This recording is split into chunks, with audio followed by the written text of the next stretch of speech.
and welcome everyone back to the movie breakdown. I'm your host, Paul. I'm the photographer and my host, and the actor, the entrepreneur, the New York bound co host, Yvonne Carlos. What's up, guys? I'm Yvonne. So, if you haven't been to our show or listened to it, we give our review of the movie first, and then we want you to go watch it and then come back because we give spoiler review topic, and we just talk for about 30 minutes about the movie and what we liked about it. We do ramble, and we just give our opinion. My background is photography and videography, so I'm more on the technical side, and Yvonne's is more as an actor. Did the story make sense? Did the plot and did the acting, was it really good acting? And in my opinion, that's the best way to break down movies, to have someone from both sides, because a movie cannot be made if you don't have good actors and a good director. So, amen. Let's remind them how we score our movies. Yep, that's really important. So we do 1 to 5 stars, and we have a 0 star. 5 star is the top, and we do have half stars for those movies that we really don't want to give them specifically one level of a star. But we do have a 0. Now, a 0 is not actually our worst movie. Our worst movie is a 1. So a 0 is actually a movie that is so bad that you have to see it. So that's something like the Cop Ninja or one of these movies that it's just horrendous. I guess now Cats can be in that category. Oh, I haven't seen Cats yet. Yeah, I mean it has no story. So, yeah, I mean, I saw 120 movies last year, and it's not the worst movie of the year in my opinion, but it's the worst movie that had no story, because literally they just sung for 140 minutes. That's literally the musical, though. I know, but the musical, I believe, has some kind of like story plot. Or yeah. Like, I don't know what they were driving at. They were going for spectacle. So yeah, I guess so. I think we need to review Cats, but I got to get you to watch Cats. Yeah, we'll definitely do that. But I think that might be, I think that might be torture to you, because you're probably going to be like, Paul. Like, I think we probably need to see it, like in the house. We could totally do a watch along for Cats. That'd be so funny. Maybe that will probably be the best way, because to be honest, watching it in the theater, I was like, I'm really falling asleep, and so no. I don't know if it's really productive to give them $12 to go see it in theaters. But yeah, all right. So no, we're not reviewing Cats, guys. We are reviewing Knives Out. Okay, and this is the Rian Johnson movie. As I hope our listeners know, I have a huge issue with Rian Johnson. Do you really? I do. What? Yeah, we've talked about this several times, that he totally decided to make his own Star Wars movie and just write a fucking story that had nothing based on The Force Awakens, and then he left all those characters with no story arc for a third movie. So, and to be honest, the movie we got was basically replacing his movie and correcting everything. That's why everything is so rushed. So that then the first, if you guys want my opinion on Star Wars, the Last Jedi and Rise of Skywalker, please just listen to those episodes, because we're gonna do a recap on Rise of Skywalker in the next couple months. So just stay tuned for that, guys. I'm sure we're gonna get a lot of hate for that. So. Okay, cool. So you're not a huge Rian Johnson fan. And I actually... But have you seen Looper? Yes, but Looper's I didn't know who Rian Johnson was. Back then, of course. Yeah, he was just like the director. A director. Yeah. You know, he didn't decide to say that all male movie audience were horrible people. He literally wrote on Twitter that Yeah. He literally made a comment that like male Star Wars fans are like the antithesis of like the worst people that have been born. Like he made some incompetent, like really bad quote, and then he decides to continue to argue with the entire fan base that like his concept was not bad, and but like I just you shouldn't antagonize people is what, and he's purposely antagonizing. I haven't seen the tweets, but that's funny. Yeah. So, may the force be with you, Ryan Johnson. Well, no, he changed that because he just says, "May the force protect you" or whatever. He changed the whole dialect. Oh no way! Yeah, that's yeah. So I need to do. Okay, interesting. I've never heard. That's what I said. That. That's why I said when I started the Last Jedi, I was like, it's nice to talk to someone who's not really a big Star Wars fan because you didn't catch up on stuff like that. I didn't, but The Last Jedi was my least favorite Star Wars movie. That's fine. Actually, not least favorite. One of my least favorites. I was bored by it. I'm just saying that I think that there was nothing they could do to fit it into 3 movies. That if in all sincerity, they should have just said we're going to do as many movies until we finish it properly. True. And they should have said, look, we're not going to finish it at 9. We're going to go 9, 10, or 11. We're not going to tell you.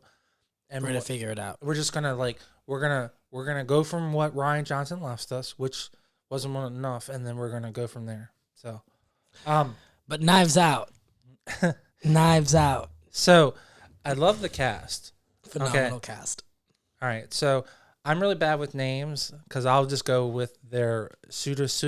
So, Yvonne, why don't you go down with the cast names, and then I'll give you my 2 cents on the cast. So we have Daniel Craig playing Mr. James Bond. Mr. James Bond playing the detective, Southern drawl, molasses in your mouth kind of accent going on. Now, we had made a private conversation before the show that we had both thought that it was weird, but you thought it came off really well. Well, I couldn't make up my mind because when I first heard him open his mouth, I was in love with it. I was like, yes, this is amazing. They're really taking this murder mystery theme. They're really taking this world, this like theatrical way of entertaining people and running with it on camera.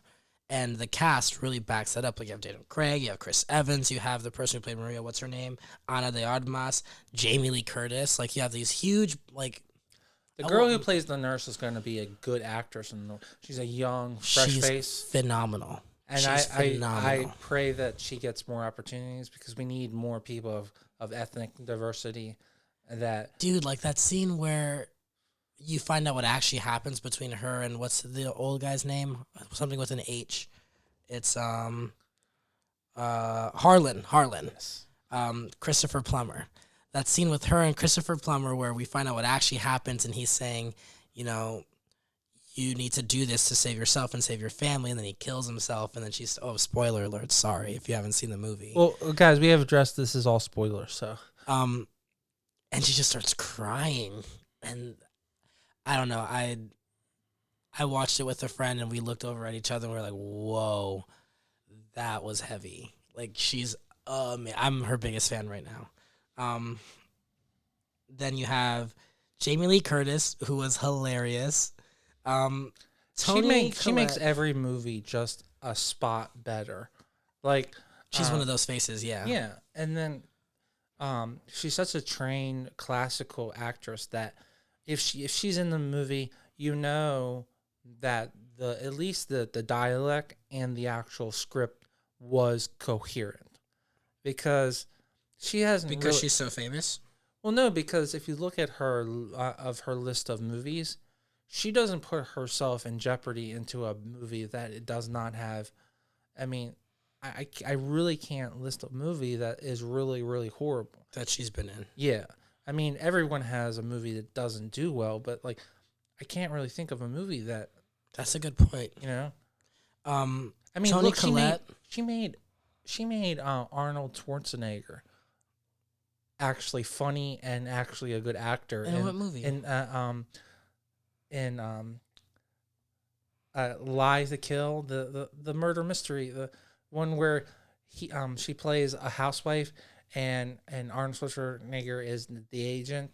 I Lies need they, to watch that movie. dude. How I need can to you be an watch that actor? movie. Come on. What you will soon discover if you actually follow and listen to our podcast is that I've not seen a lot of movies.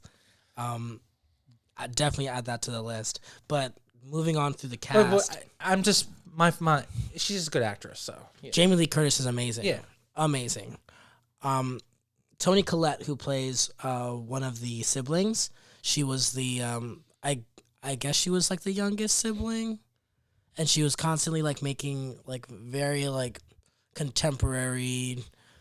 Yeah, she's the girl that's always on the phone. They Always on the phone. Yeah, You say using they manipulate her to get the nurse to come back and all that kind of stuff. yeah, and she definitely was funny. I didn't have any problem with anyone really in the movie. The only issues that I kind of had, and they were touch and go, was Toni Collette's constant like contemporary banter, because it just seemed like it was a little too repetitious towards the end. But I still loved her, and I thought that she was hilarious. And then Daniel Craig's Southern drawl accent after, and it wasn't even that I didn't really like it. It's just during his monologues, because the structure of the movie is very interesting. Like, they have these like little scenes, and then in the scenes they go through these like huge monologues where like a wealth of information is shared, lots of character establishing dialogue, and Daniel Craig is just like pounding through these monologues. He's just like, it's like he's sprinting through them. And I understand that that kind of conveys a sort of intelligence and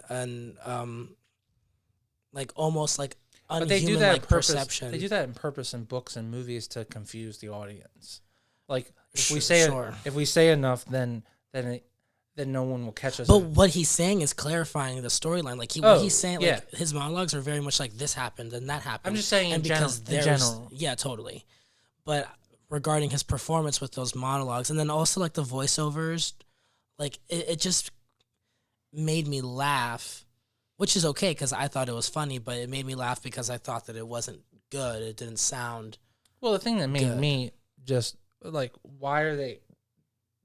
It's not even possible. It's like they're pulling up dirt from the carpet. Like, what? Oh, that was just like way like you're taking it to like. I don't even know if cops would go that detailed, like pulling up. But that's okay because like the whole world of the murder mystery is not based on. I mean, reality. Obviously it's realism because like it's human beings, but like it's almost like an extended version of realism because there's like all this emotion. Who was the person who played the great aunt or the grandmother? What was her name? Kay she's Collins. Listed, yeah, she's listed as on Kay IMDb Collins. as Kay Collins. So she was also, her resume is nuts. She's done so much work, and Knives Out is the reason why I know who she is, which is interesting because she's an actor she's older. But she nailed it. She's in a lot of B movies, is what they would call them. And I love that Catherine Langford was in this movie. I love that Catherine Langford was in this movie, and she was one of the more centered characters. You know what I mean? Like her moment on the phone where she was telling Anna's character Maria to give back return the money. That was phenomenal. I'm a big fan of hers. Lakeith Stanfield is hilarious. He is hilarious, and his hilarity, if that's even a word, is so subtle that he's awesome. Who else am I missing? Oh, I'm missing the gentleman, Don Johnson, who played the... we were also missing Chris Evans, too. Oh, well, Chris Evans nailed it. Chris Evans, like, I remember thinking that while I was watching this movie, that this is the smartest, like, career move he could have made post-Avengers, post-Captain America. He specifically picked the bad role. That was the one thing I wish... it wasn't so spot on because he specifically picked the opposite role because he plays the good guy in every other movie that he's been in the last 5 years. Yeah. So, like, if I would have really paid attention more, it makes sense that at the end he's the one that's the bad guy. Yeah, looking back, it totally makes sense. But the thing because is that he played his character so well that there were parts where like it was kind of obvious from the get. Okay, like the bratty son is the one. yeah, but Who's any of behind them this. actually could have done it. Exactly. Like, to be honest, the whole family is corrupt. Which is I mean, the only so one good about the the only writing. one that's honestly is not corrupt is is the mother, played by Jamie Lee Curtis. She's the only one that seems to be kind of level headed, because But she's she wasn't with Harlan, was she? she was married to She was married to that other guy. she's married to Dan Johnson. Yeah. And that's their son. And Chris Evans' character does say that when Right. he's talking to Maria about what's going on. She says, "Well, maybe it's more to do with you than it is to do with me." And Chris Evans' character's like, "Well, that makes a lot of sense. That's what I thought too." So, not that I was surprised to find out that he was the one who did it, because it totally makes sense. But I bought it. I bought all of it. I thought But it was all it also really funny. shows his range of acting, because And he's hilarious. no, I think that it's his best choice. The same thing happened to the young lady who starred in Saved by the Bell, and then she went on to make Showgirls, and now I can't think of the girl's name. But when you are casted in a role and you're well known for a long time, usually your agent tells you that let's try and Switch it up. and let's go for. So I just wish it wasn't so like spot on the nose that like did he have to be the guy that got caught? Couldn't he just be in the group? Like, Yeah, Yeah. I feel you. like he's still like the main person. Like in all the other movies, he's Captain America, and he's like true good. So it was so spot on that he's the bad guy. It's just like, are you serious that he's like, that's so like if it was like a 2-year gap, then I would have said, oh, that's not spot on. No, but like this is totally, they picked the 100% that his agent said, this is a great role. This is a great director. It's like totally spot on. It was probably also just fun Oh yeah, because the character himself, like everyone loves. It's the same thing in wrestling. Everyone loves being a heel. Being a heel is the most funnest thing in the world. but like that's not really his character though. Like it's much more It's manipulative than subtle. that. He's subtle. He's I don't know. I thought that it was like the best choice for him. I was very pleased by that. Oh no, I remember the last couple of tying up the movie. It seemed fast to me, but I don't know how I would fix that, because once they find out who did it, you find out who did it and you move on. well they had all those weird scenes at the end where they take us to this abandoned building, and she then saves the person. So Yeah. a lot of I think that the beginning and the middle part of the script were 100% well written out, and then they got to the last 10 minutes of the movie and said, "Oh fuck, how do we like really sum this up?" And I think they didn't. That's why it's not getting nominated. I'm going to be blunt about that. Oh, I thought it was nominated. But I don't. It's not. I don't think it's nominated as Best Picture. It wasn't nominated Best Picture for Golden Globes. No, it was nominated for Best Actress and Best Actor, Right. and no, it was for Best Motion Picture. Okay. Well, it wasn't nominated for Best Picture for Golden Globes. It was nominated for Golden Globe Award for Best Motion Picture. It was. Yes, for Okay. musical or comedy. A musical or comedy, but not overall Best Picture. Oh no, That's what I'm saying. I think that it didn't get nominated for Best Picture overall because that last 10 minutes didn't sum up the story. Because other than that, I'm not even going to pretend to know how or why movies are picked the way that they are for any kind of Academy Award. Do you think that just thinking about the last 10 minutes, do you think there's like 5 minutes that were edited out that would make it more sense? Because for me, it made sense. It just was fast. That's what I'm saying. But that's also more so, I think that's due to like the pace of the movie. Like the movies, like you have. Well, the beginning and the middle part were very, like, detailed and and pointed and plot. They weren't that way, and then we rush at the end. Boom, boom, boom, boom. I just thought it was jarring the way that we ended it. I remember because we jumped to all these scenes, and then they bring them back to the house, and then we do that slow-mo stabbing scene that was not. We didn't do anything like that in the movie. It's just like, okay, if we establish this kind of like weird kind of thing in the movie, but like out of the blue we go to the slow. I'm like, wait a minute. Why are we doing slow-mo? No, but like, it was so funny. It was I know. so funny because then but it took the knife is just... I feel you. It because I'm talking out loud after seeing it and then talking to you. It definitely seemed to me that it is a good movie. I can't, my photography side says it's a good movie. It was shot well. It was shot so interestingly. Some of those angles were so interesting.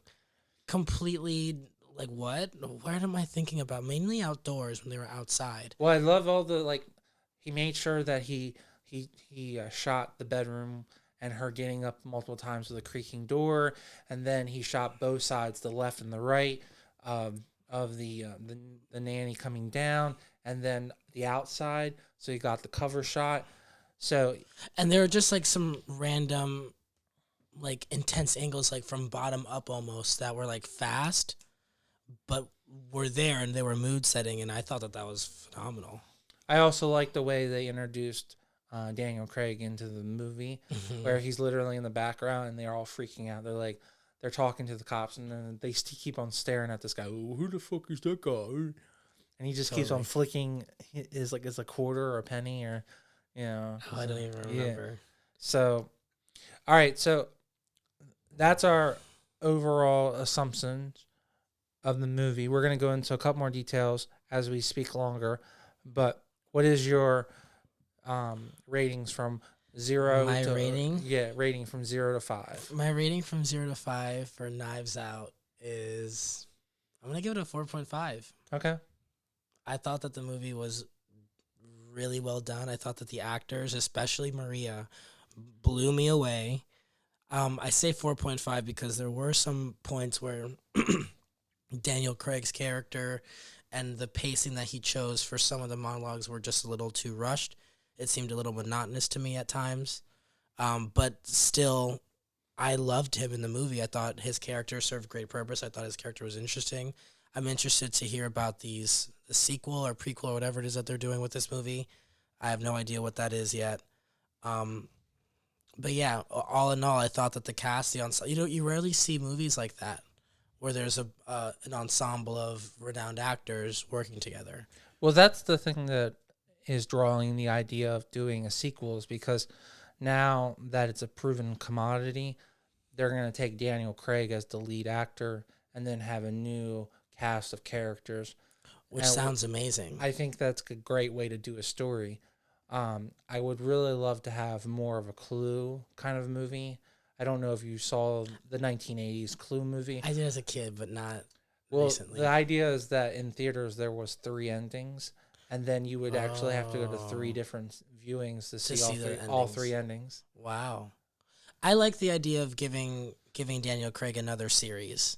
Like, he has the James Bond. Yeah, of course. I like the idea of him now creating like a not like I don't want to say Sherlock Holmes, but like a Southern Sherlock Holmes kind of vibe. What's wrong? What's wrong with calling it Clue? What's wrong? Just he's getting a Clue. He's getting a Clue franchise. Sure, it's just it's just not Clue. It's kind of Clue. It's similar, yeah. But they're not calling it Clue. I'm sure there's no. I mean, that's owned by Milton Bradley, so we can't call it exactly. But I mean, we're gonna get now. The next thing is, because this did well, we're gonna get a Clue remake. That's probably not gonna be as good because I don't know. Maybe they've already done it. If Ryan Johnson's dumbass can make a movie, I'm sure. Ryan Johnson makes good movies, dude. Ryan Johnson. Okay, and didn't he do Looper? Mad Men? Not Mad Men. He did Breaking Bad. he shot a couple episodes. He didn't write the entire series. I didn't say he wrote it. But like, Let's Rian not give him Johnson's- more credit. Let's not put him. Okay, don't put him on. Okay, one of the best series in the entire world. We're gonna give him all the credit for Mad Men. Not all the credit, but like He did. He shot. He was the main director for like 3 episodes out of like 50 or 100 episodes because it was a 5-season arc. That's awesome. Okay. That's awesome. Okay. Ryan Johnson. I want to work with Ryan Johnson. Okay. I would definitely be in his next. As movie. long as you're okay Ryan with Johnson, him calling if you're you, listening to this. as long as you're allowed okay with him calling you a white stuck up white male. So Oh, well, I'm not stuck up. I'm not white. I am a male, but I'll just laugh at him. Like, boo. I don't care about all the tweet stuff. I thought the Knives Out was really well done. But notes for notes' sake, Daniel Craig, come on. Switch it up with the pacing because it was just so, like, the same thing throughout the entire monologue. It was kind of overwhelming at times. And again, I understand that that's done for emphasis, but it got to a point where I was just like, okay. Which is why I say 4.5 and not 5. I'm going to say 4. Okay. And the reason why I'm going to say 4 is I think that the last 10 minutes are put together not in a way that justifies the rest of the movie, because the rest of the movie, as much as I've established I don't really like the director, it has nothing to do with the characters and the actual screenwriting, though he wrote the screenwriting. It's really well done. There's some disconnect with that last 10 minutes where they crammed it together. Yeah. So to me, it's not worthy of being in the top movies, but it's definitely a movie that I would recommend someone see, and also would recommend someone to watch. But I don't know if it's some movie that I would recommend seeing twice. Like I don't think you've seen it yet, but a movie that I think did better this year, in 2019, than Knives Out is the movie called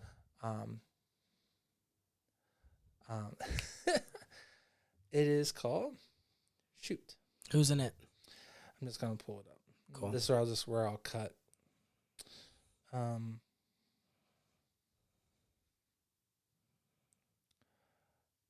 Knock knock. No.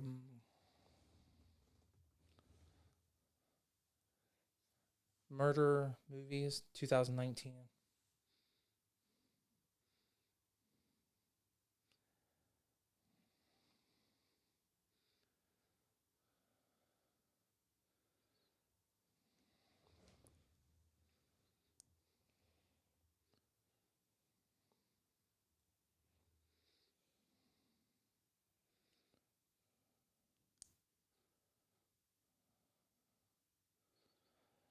Don't get old, man. How old are you, Paul? I'm 37. Not old yet. Okay. So the movie that I was talking about is called Ready or Not. Now, Ready or Not is a very similar movie. Now, I don't know if you saw Ready or Not. Was it in theaters? Yes. Oh, yeah, it was in theaters. And it has a great concept. In fact, if you have some time tonight, maybe we could just sit and watch it. Cool. Because I tried to get you guys. That was the night that we went and saw Midsommar. Oh, and this is that movie. And Adriana totally shot us down because she's like, I don't want to see a murder, but this is like an incredible, and it's actually, in my opinion, worth the second viewing because it's really, really, really good. But it's a different tone. It's a different tone. I just like the idea. It's a murder mystery too, okay? But at the end, there's like the supernatural thing that happens.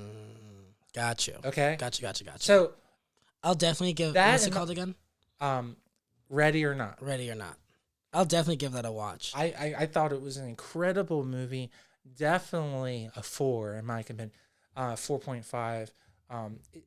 Unfortunately, because they don't nominate murder movies, and they don't nominate crashers, Halloween kind of type slasher movies. Yeah. It's never gonna get that, but it was a really great movie. I mean, right now I'm thinking about it. He's so good. He was so- I'll definitely give it a watch. But what I really liked about Knives Out was that it didn't have a central tone. Yes. Like there was some really funny moments, and there were some moments that were, just heart-wrenching based and in scary. it was and- also based in reality where Yeah. Ready or Not is not really based in reality. So True.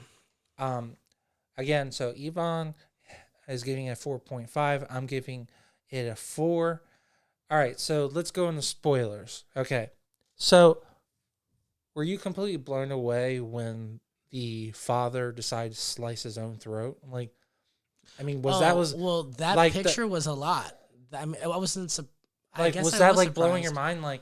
Like oh shit, he killed He himself literally because. just slit his throat. And I'm like, was that a joke? And like, no, like he did. Like I thought that was like, cause in some movies they'll have like a fake, and they even had a fake night at the end. Yeah. So I'm like, did he do it just to like scare her to think that he was dead? But then he's like in a box, and they put a fake body out. Cause you know how these movies go, and it's Ryan Johnson. So I'm like, cause there's no way this fucker like made a good movie. Nah, So my jaw dropped when that happened. I was like, oh.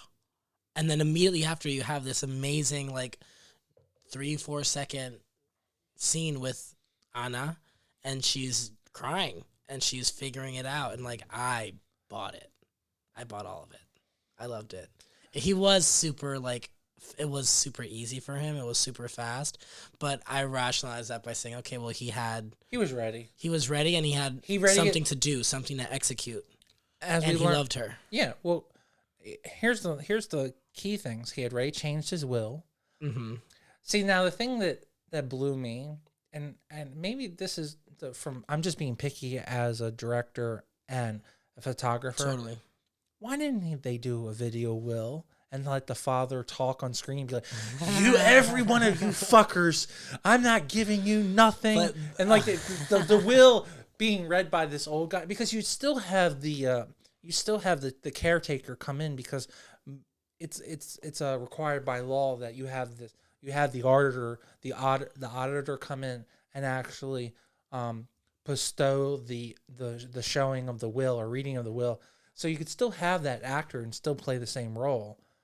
But it would have been much cooler. It'd been like, yeah, you and you and you. I feel you, but the reason why I like the fact that it had nothing to do with Harlan was because Harlan seemed like a very gentle, like kind of Aslan-like man, like very chill and interesting. So to have this moment where he's like, F you, F you, F you, because you didn't love me, like I would have lost something for the character at that point. Yeah, but I don't think he hated everyone, because what's the justification? What do you think the reason is to take away the book publishing away from his son? Do you think that's he didn't want his son to be a lot relying on himself? Because like his son seemed to be very loyal to him. I mean, that's a good question. Like that particular son didn't seem to be having any issues. He wasn't stealing money. He was trying to bring money back to the family. The other people were literally there. The rest of them were literally doing something wrong. One was cheating. One was stealing. One was absent. One was absent. So that's a great question. I don't really have an answer for that, honestly. I don't know. I can only, putting it together, I'm thinking that he wanted his son not to rely on himself. And also, do you think that Harlan knew that he wasn't going to live much longer? Like, do you think he put all his affairs specifically together knowing that he was going to be only alive for a short amount of time? Well, I mean, people change their wills for a variety of different reasons. Yeah, but people do get those feelings. I don't know if you've ever been around someone that is close to their time. But that's what I'm saying. Like, there's so many reasons. Like, I think if we're gonna super analyze his character, it's because he knows that he's old, and for him, a will is so much more than his legacy. It's also like a legal binding contract that needs to constantly be updated because of the fact of who he is. So then at that point, he's just doing his job. by updating it. Mm-hmm. You know, why he then told his youngest son that he updated it and crossed him out of the will. Well, no, see, that wasn't. Did they specifically make the point that he told everyone? Because I don't know if he he only told Chris Evans' character. Yeah. The rest of them, because that was how he found out because of Chris. Yeah, Chris Evans. So they had that conversation. Then he storms out after he says, "I'm warning you," or something like that. And the best part, I think you're loving the slow-mo knife, but I think the best part is when she pulls up the invisible ink and she uses it to reveal the written note saying that he cheated on her. Yeah, that is the best part, dude. Because I'm looking at it, I'm like, please, it's a invisible note. Please. And I'm like, she smokes. The father's got to know that, she's going to have a lighter with her all the time. And of course, he's going to know that the husband would have tried to broke into his office and steal it. So he would have had it invisible ink so much. And then, of course, he'd be stupid enough not to throw it away. He would just leave it on. Well, it seemed like it was an accident. She was just outside smoking and she had the letter in her hand, and then she lights the lighter, and then she sees it, and then she's like, and then she sees it. That was heartbreaking. That was really sad. And I love that it's not a center of the action. It's just a side plot. It's just it's a throwaway almost, but it makes you love the characters. I don't know. That's why I honestly love the younger brother and her character a lot. And then the alt-right jokes were hilarious. Well, I think that's you know what it is, to be honest? I think that's Rian Johnson writing that character as himself being criticized on Twitter, because a lot of those comments. No, being dead serious, because he got that kind of comments off of what happened with The Last Jedi, and I think what he did was he wrote a character as himself being harassed on Twitter. Interesting. I mean, that's exactly. If you look at his Twitter, he feels that he's being harassed by alt-right, white national, like crazy people that can't get over the fact that Luke dies, and that Leia flies like Mary Poppins. That's interesting. Just fucked up. That's interesting. I mean, and that character wasn't he was like one of the smaller characters, until he reveals the fact that he overheard Chris Evans' character say. He's the biggest character, dude, because he literally opens the entire plot. The little boy? Yeah, because if he's not... Is the biggest character? He's the biggest... He's the key to opening the entire plot, because if that character doesn't exist, if he doesn't hear it over, there's nothing to make Chris Evans squeal like a pig. Think about it. What connects Chris Evans? Because no one else hears that. Yeah, it would have been a perfect crime. Yeah, totally. I wouldn't say he's the biggest character. No. He's the key to solve to the next event. Because if he's not listening, then if he's not jerking off in the bathroom, or writing on Twitter or whatever. I'm pretty sure he was jerking off. All right, right? Wasn't he? Whatever. Didn't they show it? Or am I crazy for thinking? I think he was holding an iPad, dude. I thought he was holding an iPad. Okay, I could be wrong, but yeah. Okay. I mean, I don't like guys, so I wasn't looking down. I was looking up. Boo, Paul. Sorry. If that was a girl, maybe I would be more like, All right. I'm just saying. 4.5 Knives Out.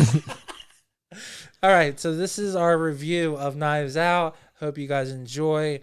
I would say definitely recommend watch. Yvonne? Definitely recommend watch. I would watch it again for a second time. I don't know if I would watch it again in theaters, but I would definitely recommend it. Yeah. Do you recommend psychedelics? Do you think that would be on this movie? Yeah. What do you think? Do you think it would? This is such a funny question. No, psychedelics. I think maybe it's something we drugs. Should add. Yeah, maybe depending on. Yeah. I was just throwing out there, but I think this might be a good question. Would it improve or not improve the viewing? Well, I'm gonna have to watch it again without.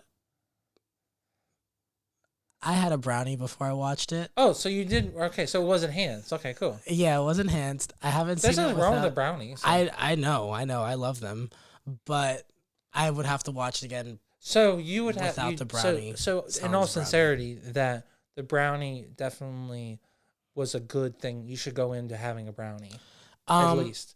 Well, the person I saw the movie with did not have a brownie, and they enjoyed it very much. Okay. I thought that the moments of humor were very funny, and that could probably be due to the fact that I had the brownie. I don't know. I should watch it again without it, and I'll let you know. But I definitely recommend it. I think you should watch it, and I think it's one of those movies that kind of challenges not how movies are made, but how movies are seen. Mm-hmm. And I would have to say that for our audience that isn't super intelligent, that just likes to get mind lost, I think a brownie would be really good, and I think you would enjoy the movie. Agreed. So this is our review of Knives Out. My name's Paul. My co-host Yvonne. That's me. We'll see you soon. Deuces.